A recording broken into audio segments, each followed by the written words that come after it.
Dear Diary, it's been a minute. Hi, welcome to the Book of Jenna. I am your host, Jenna, and wow, you guys, I definitely took a major break. And honestly, I'm not gonna lie, I fell off a lot of the things that I typically do to keep me above water. And so, what does that mean, right? Because how often do we fall off, right? It could be we fell off of the gym, we fell off of reading, we fell off of our hobbies, whatever those may be, and how drastically that can affect our lives, right? I'm going to be real honest. Um, I read The Women by Kristen Hanna, and I know I talked about it in my last podcast, but I'm not gonna lie, you guys, that book totally wrecked me. It really made me face a lot of things that I had compartmentalized, a lot of things that I had tucked away for a rainy day, and that rainy day never came until this book. And it really had me questioning a lot of things. It triggered a lot of things that had happened to me, both while in and while out of the military. And honestly, if you have never served, if you have never had heartfelt conversations with women that have served, I highly recommend this book.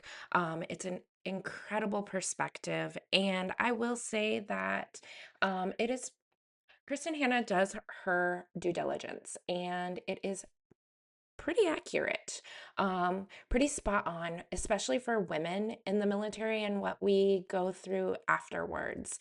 Um, but it's not, I don't want to say that it is strictly like a woman's experience through this. I know quite a few men who the after effects of war have really affected their lives. And so I felt like today I wanted to share some of the things that I do to keep me on track and some of the things that I have been going back to because I stopped. And if you are someone like me who really doesn't benefit so much from talk therapy. And I don't want to say that I don't benefit from talk therapy. I want to say that in the VA system of talk therapy, if you do not have a treatment plan and you are not actively doing certain things inside of your treatment, they will no longer see you. So I was seeing a therapist at the VA, and all I really needed to do was just talk. I just wanted to talk about the things. I wanted to get them off my chest. I wanted to have like a neutral place where I didn't have to feel like I was being judged, that I needed to be worked on, and that I could build a relationship with my therapist. And at my third appointment, she said, and if you do not set a plan in motion, and there is no active plan, meaning you're not doing uh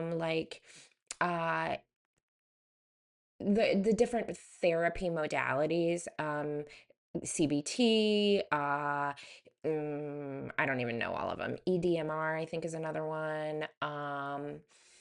It really, though, it was more of if you do not have a treatment plan in place, meaning we can no longer just do talk therapy, I can no longer see you. And I was like, well, this is bullshit, but all right, then I'm just gonna see myself out. Have a nice day.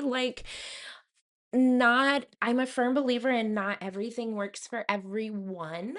That we all have different ways of learning, different ways of coping, different ways of healing. And it's not a one size fits all. But I feel like mental health therapy is very much a one size fits all, or at least that's what they want it to be, right? Like they want you to fit into their box. And if you've listened to any of my podcasts before, you know that I do not like that. I do not like being placed in a box because I am not like you and you are not like me. And so, um, I've been struggling a lot with being worthy of mm, being worthy of being considered. Um, Oof, I don't know. Okay. I I don't know if I'm ready to say that. So I'm not even going to. I'm sorry. Just kidding, guys. And I'm not going to take it out because I think that it's important to see other people be vulnerable and also protective, because you're allowed to be that as well. I just being worthy. I'm just going to leave it there. Being worthy. I've struggled a lot with being worthy over the last couple of weeks from reading this book. And I was not in a great place. I was not in a terrible place, but I was not in a great place. And there was a lot of crying. There was a lot of emotional feelings. There was a lot of thoughts. And I've had to kind of rework some of those thoughts. Like, for instance, okay, I will say this. I was once told at the VA that because I was not shot at, there was no way I could have PTSD because I'm a female. And that's fine, right? Like, okay, I did drive convoys. I did go outside the wire numerous times. I did drive on roads where there were IEDs. I did drive through areas where one side of the road was owned by a certain group that liked us, and one side of the road was owned by a certain group who liked to plant daisy chain IEDs. And you had to drive on the certain side of the road, otherwise, you risked being blown up. I did, um, I was responsible for our entire brigade's safety when they rolled outside the wire as electronic warfare technician. So there were things that I did do that, could dabble in the PTSD, right? Of course. And yet, going to the VA and hearing that really made me feel insignificant. And I would say that I probably still carry that insignificance around because now I look at my time and I think, oh, well, because I wasn't shot at, my service wasn't as good as somebody else's. Because I wasn't shot at, they've deemed that I was never in danger. And that's not the case. And because I wasn't shot at, I'm less of a veteran than somebody else, even though it wasn't for lack of trying, you guys. I wasn't shot at because it wasn't in the cards, but it wasn't because I didn't have the cards to try. You know what I'm saying here? Um, so in reading this story, the women, they would tell this woman, her name was Frankie. She was a nurse in Vietnam, and they told her that women weren't even in Vietnam. You guys, it's like the same thing that happened at the VA with me. Oh, well, because you weren't shot at, you weren't really in combat. Um, okay. The hazardous duty pay I received says otherwise, but all right. That Iraq campaign medal I received says otherwise, but okay. And so I just it that book really triggered a lot. And I really fell off of my own personal therapies and my own personal healings. And so I want to share with you guys that if you aren't going to talk therapy and if you can't afford talk therapy, there are other things out there. Um, Books. You can get a lot of audiobooks on YouTube. And if you are like me and like maybe the reading is kind of slow, speed it up, you guys. There's a beautiful click on the settings in the upper right hand corner, and you can adjust the play speed and you can double time it. And that I think is such a game changer because it allows you to consume material. Um, Throughout your day, right? Instead of listening to music, try listening to this for a little bit. And because I know for me, if I consume too much music, that especially depending on the music it is, right? That kind of dictates my mood. If I consume things of value, books, podcasts, different things like that, I am adding value to my life and I'm kind of setting the tone for the day. Uh, I also definitely, well, I haven't done this, but it's my baby steps back into the progression of life. Journaling. This my podcast honestly helps. And as you can see, I took 12 days off.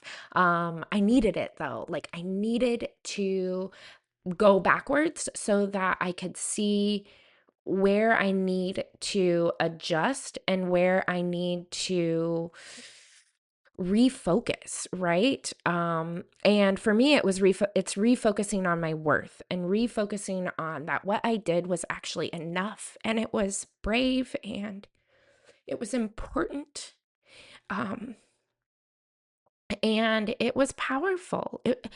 One thing I've had this conversation with my friend numerous times. I'm like, I go in that gym and sometimes I feel like insignificant. And then I start looking at people, really looking at people. And I'm like, man, I'm braver than 90% of the people in here because they never signed their name on that line.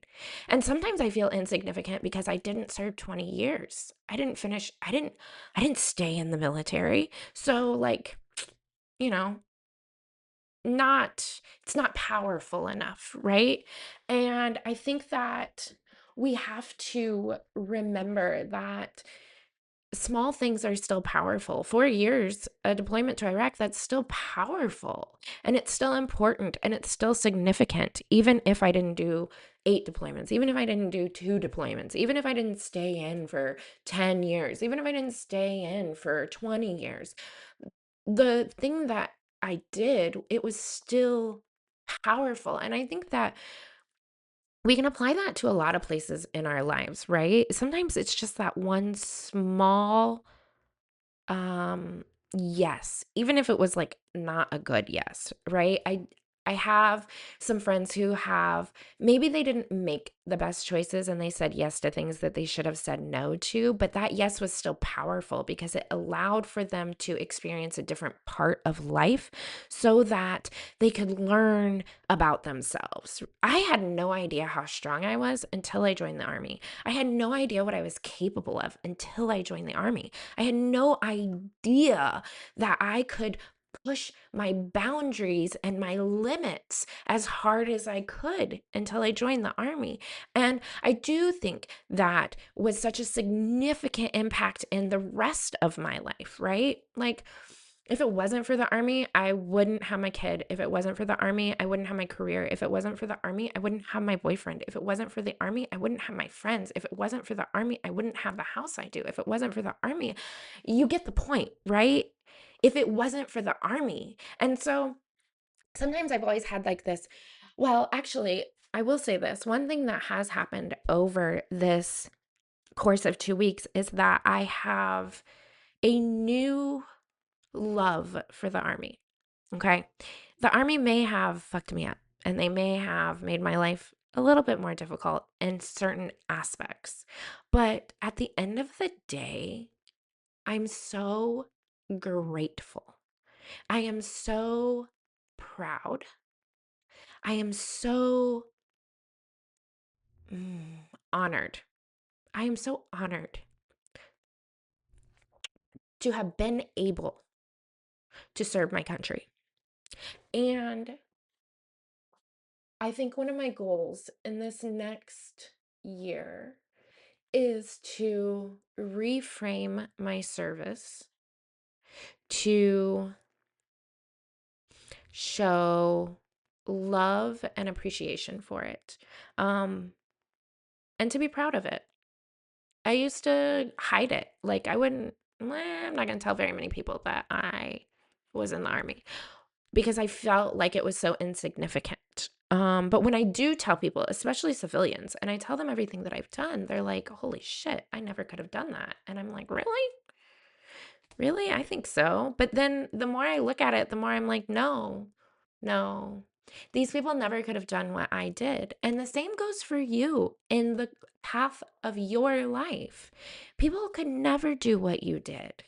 They couldn't because they're not you, because they don't feel the same way you do, because they don't see it the same way you do. And I think that is so powerful for us to remember that the parts of us that we downplay are actually the parts of us that we should magnify, because we shrink ourselves to what? Fit in boxes. Honestly, like, I think that's what it comes back to, is that at the end of the day, we all find that we are insignificant. You could totally resonate with my story of doing something that was great, and other people would have told you it was great. They probably have told you it was great, but you still don't see it that way because you don't see yourself as great. And that's the problem, even for me. It's the problem is that we've decided that we're okay with other people having an illusion of us. Because the real truth, what we think, okay, you guys, what we think is the real truth is that we're not great. But the fact of the matter is that these people's illusion of us is actually kind of the truth, as long as they think we're great, okay? As long as they think what we did was great. If they don't, they're fucking wrong, okay? So we're only talking about the people who see our greatness. Anybody else, they're not really our friends. And we've talked about that and we know that. But like, we are great. You're great. You're great at this life. You're great at the things that you want to do. You're great at standing up for yourself. You're great at standing up for others. You're great at being proud of yourself. And even though you aren't, you are.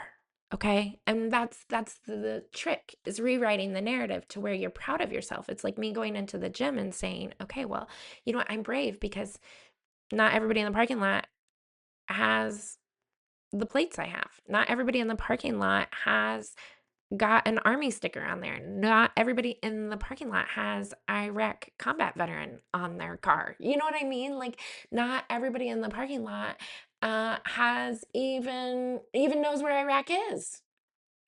And that's just the truth. That's just the truth. And I think that maybe because I'm coming up on 20 years of like being deployed, and a couple years ago it was 20 years of me joining the army. And so I think these memories have just uh kind of stirred pieces of me inside that are like, you haven't done fucking shit in 20 years, Jenna. Like, what are you doing? And it's not that I haven't done anything. But I feel like there are things that I should have done, or I could have done, or I don't even know. I don't know, but those are the thoughts that kind of come up, right? And we all have those thoughts that come up, and you're like, man, where does that come from? Why do I feel that way per se, right? And I think that the big thing is that you feel that way because there's something that's happened that's convinced you that you haven't amounted to anything. For me, it was honestly, I will never forget it. I was at a VA in Alexandria, Louisiana. That's where I was. hmm And that's when they told me, well, you're a female, and because you didn't get shot at, you cannot have PTSD. And how unfortunate for that small minded human being, but how unfortunate for that little girl that they told, right? Because really, I was maybe 25, maybe. And so I don't know. I just want you to know that you're not alone, and that everyone struggles, and we all fall off of our modalities for healing, and we all stray from the path, right? And it's frustrating and it's hard and it hurts. It really hurts because you're hurting yourself with your inflicting thoughts. Like, I probably made it 10 times worse for myself because I tried to believe some narrative that someone said about me fucking almost 20 years ago, right? Like, and that I want to encourage you to challenge yourself the way that I am challenging myself. Rewrite that narrative. Be proud of something you did that someone told you you shouldn't be, or someone said something to you that put a tiny little thought bubble in your brain that has now grown into a massive tumor on the side of your head, convincing you that you are a piece of shit. And guess what, you guys? You're not. Um, I was sending a voice message earlier to my friend and I was like, here's the problem. I've been a piece of shit for 2 weeks. And I'm like, okay, Jenna, maybe that's a little dramatic. But really, like, that's how I felt. I felt like I've been a piece of shit for 2 weeks, just wallowing in my pig bath of sloth and gulp and grossness and just woe s me, right? I'm just, and it's not that you can't do that. It's not that that's not even healthy. Like it's unhealthy to stay there, but I think it's healthy to go back there because you got to realize where you don't want to go back, right? I always tell people like I am joyful because I've been to hell and I know what that feels like. I'm joyful because I've lived through hell and I know what that feels like. And I don't want to, nor do I want to have that kind of impact on other people. Um, and so I think I'm going to leave you guys today with this. I encourage you to pick up healing modalities that don't cost you money. Get a journal. Start writing your thoughts. If nothing else, maybe it'll be wonderful to give your kids when they grow up, so they can see that you struggle and you overcome. And I think that that is the important thing in life, is that the struggle's going to be there. It's overcoming the struggle. It's reading, it's meditating, it's journaling, it's moving your body. Oh my God, you guys, move your body. Tomorrow we're going to talk about moving your body because we all need it.